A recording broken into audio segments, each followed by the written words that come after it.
এখন বাজে সকাল ৭টা। সকাল থেকে এক পোস্তর আমার রান্নাবান্না হয়ে গেছে। তোমাদের দাদাভাই টিফিন নিয়ে অফিসের উদ্দেশ্যে রওনা দিয়ে দিল। এরপরে মা আর মেয়েতে বসে একটু সময় আড্ডা দেবো আর চা খাবো।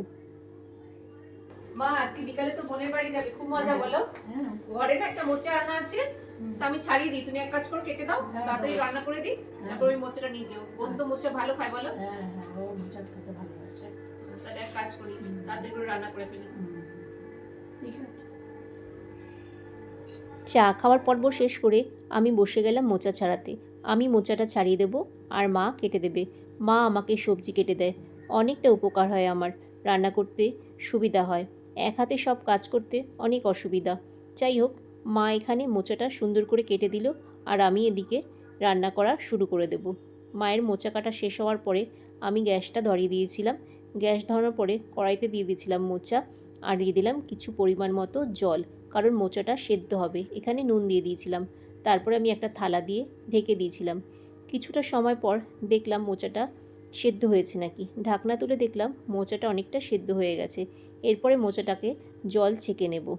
মোচাটা আমি এখানে জলটা ছেঁকে নিলাম। তারপরে কড়াই বসিয়ে দিয়েছিলাম। কড়াইতে দিয়ে দিলাম তেল, জিরে ফোড়ন, তেজপাতা আর শুকনো লঙ্কা। আর ছোট ছোট করে আলু কেটে রেখেছিলাম, সেটাও দিয়ে দিলাম। আর দিলাম নুন, হলুদ আর লঙ্কা। লঙ্কা দিয়ে একটু নাড়াচাড়া করে ঘরে রাখা ছিল কিছুটা চিংড়ি মাছ, সেটাই দিয়ে দিলাম। আমি বেশিরভাগ সময় নারকোল আর ছোলা দিয়েই মোচা বানাই, সেটা খেতে আমার বেশি ভালো লাগে। যাই হোক, আজ চিংড়ি মাছ ছিল তাই একটু চিংড়ি মাছ দিয়ে মোচাটাকে বানালাম।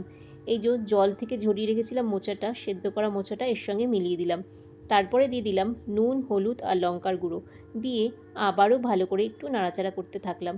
একটু দেখো অনেকটা হয়ে এসেছে। এরপরে আমি একটু পরিমাণ মতো চিনিও দিয়ে দিলাম।